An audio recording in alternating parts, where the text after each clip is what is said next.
एक बार जावेद मियांदाद ने एक भारतीय गेंदबाज को लेकर कहा था कि ऐसा बॉलर तो पाकिस्तान की गलियों में घूमता है, और फिर इसी गेंदबाज ने पाकिस्तान में टेस्ट मैच की पहली ओवर में ही हैट्रिक ले लिया। ऐसा गेंदबाज जो पाक बल्लेबाजों के लिए बना खौफ का दूसरा नाम, वनडे क्रिकेट में सबसे तेज 100 विकेट लेने वाला गेंदबाज, ऑलराउंडर बनने की चाहत ने खत्म कर दिया करियर।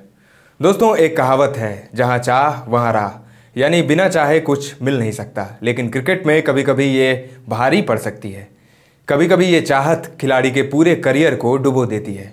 आप देख रहे हैं चक दे क्रिकेट की खास पेशकश चक दे क्लिक्स, और आज इसमें बात करेंगे एक ऐसे खिलाड़ी की जिसका करियर ऑलराउंडर बनने की चाहत में डूब गया। इस खिलाड़ी को भारत का स्विंग किंग कहा जाता था, और ये भी सच है कि उनसे पहले और उनके बाद भी अभी तक कोई भी उनके जैसा बाएं हाथ का तेज गेंदबाज भारतीय टीम में नहीं हुआ है। आज के सेगमेंट में बात भारत के पूर्व दिग्गज तेज गेंदबाज इरफान पठान की। आज हम आपको भारत के स्विंग किंग के नाम से मशहूर इरफान पठान के क्रिकेट करियर और उनके जीवन से जुड़ी कुछ जाने अनजाने और अनकही बात आपको बताएंगे।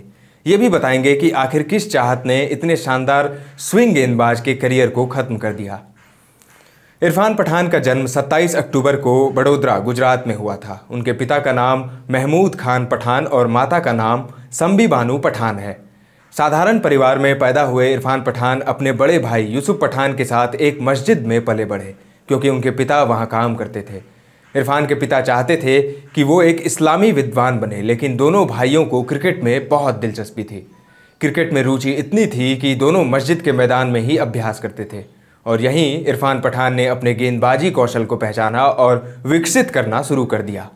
देखते ही देखते Irfan Pathan Baroda under 14 cricket team का हिस्सा बन गए, और यहीं से सही मायने में उन्होंने क्रिकेट की ग्रैंड दुनिया में अपना पहला कदम रखा। इसके बाद अंडर 15, अंडर 16 और अंडर 19 में कुछ मैच खेलने के बाद उनका चयन बड़ौदा की रणजी टीम में हो गया। इरफान ने यहाँ कमाल का प्रदर्शन किया, और उनके बेहतरीन गेंदबाजी के दम पर उस साल बड़ौदा की टीम ने रणजी ट्रॉफी पर कब्जा किया था। लेकिन पठान ने सबका ध्यान अपनी तरफ तब खींचा जब एशिया अंडर 19 टूर्नामेंट में, जो कि पाकिस्तान में खेली जा रही थी, पठान ने अद्भुत गेंदबाजी करते हुए बांग्लादेश के खिलाफ मैच में 9 विकेट अपने नाम कर लिए। बस फिर क्या था, उसी साल भारतीय टीम ऑस्ट्रेलिया दौरे पर जा रही थी, और पठान ने बेहतरीन प्रदर्शन के बदौलत भारतीय टीम में जगह बना ली। दिसंबर 2003 में 19 वर्षीय इरफान पठान ने अपना पहला टेस्ट मैच ऑस्ट्रेलिया के विरुद्ध एडिलेड ओवल में खेला। दरअसल उस टेस्ट में पठान को चोटिल जहीर खान की जगह टीम में चुना गया था। पठान अपने पहले टेस्ट में तो कुछ खास कमाल नहीं कर पाए। 150 रन देकर उन्होंने मैथ्यू हेडन का विकेट चटकाया था। इस मैच में भले ही पठान का प्रदर्शन प्रभावित करने वाला नहीं रहा था, लेकिन कप्तान सौरभ गांगुली ने पठान में एक बेहतरीन स्विंग गेंदबाज को देख लिया था। इसीलिए उन्होंने ऑस्ट्रेलिया और जिम्बाब्वे के साथ खेली जाने वाली त्रिकोणीय श्रृंखला के लिए पठान को टीम में चुन लिया, और इरफान पठान ने उस सीरीज में 31 की औसत से 16 विकेट चटकाए और सीरीज में सबसे अधिक विकेट चटकाने वाले गेंदबाज बने। इसके बाद साल 2004 में भारतीय टीम ने लंबे अरसे के बाद पाकिस्तान का दौरा किया। इरफान पठान ने इस दौरे पर काफ़ी आक्रामक और तेज गेंदबाजी की। इस दौरे पर इरफान ने 12 विकेट लिए थे, और भारतीय गेंदबाजों की तुलना में उन्होंने सबसे ज़्यादा मेडन ओवर डाले। यह पठान की बेहतरीन गेंदबाजी का ही फल था कि पिछले 2 दशकों के बाद भारत ने यह सीरीज जीती थी। पठान ने इस दौरे पर सिर्फ गेंद से ही नहीं, बल्कि अपने बल्ले से भी सभी को प्रभावित किया था। जब लाहौर टेस्ट में सभी बल्लेबाज जल्दी आउट हो गए थे, तब इरफान ने 49 रनों की पारी खेलकर सबको हैरान कर दिया था। अपनी शानदार ऑलराउंड प्रदर्शन के दम पर इस साल यानी 2004 में पठान को ICC emerging player of the year चुना गया था। इसी साल इस खिताब को देने की प्रथा शुरू हुई थी। इसके बाद इसी साल श्रीलंका में हुए एशिया कप में इरफान ने शानदार प्रदर्शन किया, और पूरे सीरीज में उन्होंने 14 विकेट चटकाए थे। और फिर आईसीसी चैंपियंस ट्रॉफी 2004 में भी पठान ने 9 की बेहतरीन औसत से 5 विकेट चटकाए और सबको अपनी गेंदबाजी का मुरीद बना दिया। लेकिन गेंदबाजी के साथ साथ पठान की बल्लेबाजी भी निखर रही थी। साल 2004 में ऑस्ट्रेलिया के खिलाफ बेंगलोर में खेले गए मैच में इरफान पठान ने 31 और 55 रन बनाए। यह उनका पहला अर्धशतक था। इसी बीच ऑस्ट्रेलिया के दिग्गज ग्रेग चैपल टीम इंडिया के कोच बने, और फिर कप्तानी में भी बदलाव हुआ। सौरभ गांगुली की जगह राहुल द्रविड़ टीम इंडिया के कप्तान बने। साल 2006 में भारत ने एक बार फिर पाकिस्तान का दौरा किया, और यह दौरा पठान के जीवन का सबसे यादगार दौरा साबित हुआ। इस दौरे पर इरफान पठान टेस्ट मैच के पहले ओवर में हैट्रिक लेने वाले दुनिया के पहले गेंदबाज बने। उन्होंने यह उपलब्धि कराची में खेले गए सीरीज के तीसरे टेस्ट मैच में हासिल किया था। इस मैच में पठान ने कुल 6 विकेट झटके थे, लेकिन पठान इतने बड़े कारनामे के बावजूद इस मैच को याद नहीं रखना चाहते हैं। एक बार उन्होंने एक इंटरव्यू के दौरान इस मैच का जिक्र करते हुए कहा था कि भले ही उस मैच के पहले ओवर में मैंने हैट्रिक लिया हो, लेकिन भारत वो मैच जीत नहीं सका था, इसीलिए मैं उस मैच को याद नहीं रखना चाहता। इन्हीं श्रृंखलाओं के दौरान कोच ग्रेग चैपल को पठान के अंदर एक ऑलराउंडर की झलक दिखी और वो पठान की बल्लेबाजी पर ध्यान देने लगे। वो पठान की बल्लेबाजी पर ज़्यादा मेहनत करने लगे।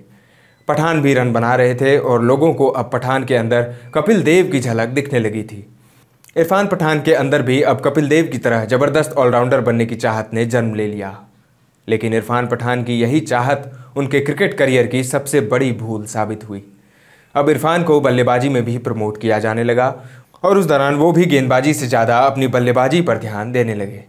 जिस गेंदबाजी की बदौलत उनको टीम में जगह मिली थी, जिस स्विंग गेंदबाजी के चलते उनको स्विंग का सुल्तान कहा जाता था, वो भी अब उनकी गेंदबाजी से नदारद होने लगी थी और अब उनकी गेंदबाजी की धार कम होने लगी। इसके बावजूद साल 2007 में खेले गए पहले T20I वर्ल्ड कप में भारतीय टीम को चैंपियन बनाने में इरफान पठान ने अहम भूमिका निभाई थी। वो टूर्नामेंट के फाइनल में मैन ऑफ द मैच बने थे। उन्होंने पाकिस्तान के खिलाफ फाइनल मैच में 16 रन देकर 3 विकेट लिए थे और पूरे सीरीज में उन्होंने 7 विकेट चटकाए थे। इरफान पठान ने साल 2008 में मात्र 24 साल की उम्र में टीम इंडिया के लिए आखिरी टेस्ट मैच खेला था। हालांकि T20I और वनडे मैचों में वो टीम इंडिया का हिस्सा थे। साल 2012 में इरफान भारत के लिए आखिरी बार T20 मैच खेलते हुए नजर आए थे। इरफान पठान के निजी जीवन की बात करें तो उनका लव अफेयर और शादी का किस्सा भी काफ़ी दिलचस्प है। अपने करियर के शुरुआती दौर में पठान ने अपने लव अफेयर से खूब सुर्खियां बटोरी थी। ऑस्ट्रेलिया में भारतीय राजनयिक की बेटी शिवांगी के साथ उनका अफेयर 10 सालों तक चला। शिवांगी इरफान के लिए भारत तक आ गई थी और वो 3 साल तक बड़ोदरा में रही थी। शिवांगी इरफान से शादी करना चाहती थी, लेकिन इरफान चाहते थे कि पहले उनके बड़े भाई यूसुफ पठान की शादी हो जाए। लेकिन शिवांगी अपनी शादी में देर नहीं करना चाहती थी। इरफान भी अपने जिद पर अड़े रहे और कुछ समय में ही 10 साल का रिलेशनशिप खत्म हो गया। इसके बाद साल 2016 में इरफान पठान ने मक्का में सफ़ा से निकाह किया। आपको बता दें, सऊदी अरब की रहने वाली सफ़ा उम्र में इरफान से करीब 10 साल छोटी है। इरफान पठान करीब 1 दशक तक टीम इंडिया के बहुमूल्य खिलाड़ी रहे। उन्होंने भारत के लिए सभी फॉर्मेट में खेला। इरफान के क्रिकेट करियर पर नज़र डालें तो उन्होंने भारत के लिए 29 टेस्ट, 120 वनडे और 24 T20I मुकाबले खेले हैं।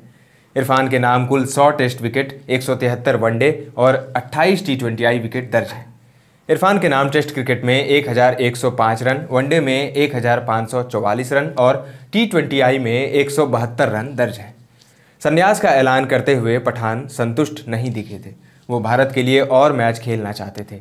पठान ने संन्यास का ऐलान करते हुए कहा था, मैं चाहता था भारत के लिए और मैच खेलूं, विकेटों की संख्या 500 से 600 तक ले जाऊं, लेकिन ऐसा नहीं हो सका। कोई शिकायत नहीं है, लेकिन जब मैं पीछे मुड़कर देखता हूं तो तकलीफ होती है। पठान ने कहा, 2016 में मुझे लगा था मैं अब कभी भी भारत की तरफ से नहीं खेल सकूंगा, लेकिन फिर भी संन्यास जैसे कठिन फैसले को लेने के लिए मुझे 3 साल का वक्त लग गया। क्रिकेट से संन्यास के बावजूद पठान ने क्रिकेट से नाता नहीं तोड़ा। वो क्रिकेट विश्लेषक और कमेंटेटर के रूप में अभी भी क्रिकेट से जुड़े हुए हैं। इसके अलावा वो लीजेंड्स लीग और रोड सेफ्टी वर्ल्ड टूर्नामेंट जैसे टूर्नामेंट में खेलते हैं और अपनी ऑलराउंड प्रदर्शन से टीम को जीत दिलाते हैं। आपको क्या लगता है दोस्तों, बेहतरीन स्विंग गेंदबाज इरफान पठान का करियर आखिर किस वजह से खत्म हो गया? कमेंट में हमें बताएं। चक दे क्रिकेट की पूरी टीम इरफान पठान के उज्जवल भविष्य की कामना करती है। क्रिकेट से जुड़ी ऐसे ही इंटरेस्टिंग वीडियोज़ के लिए फॉलो करिए हमारा पेज चक दे क्रिकेट। सभी का धन्यवाद।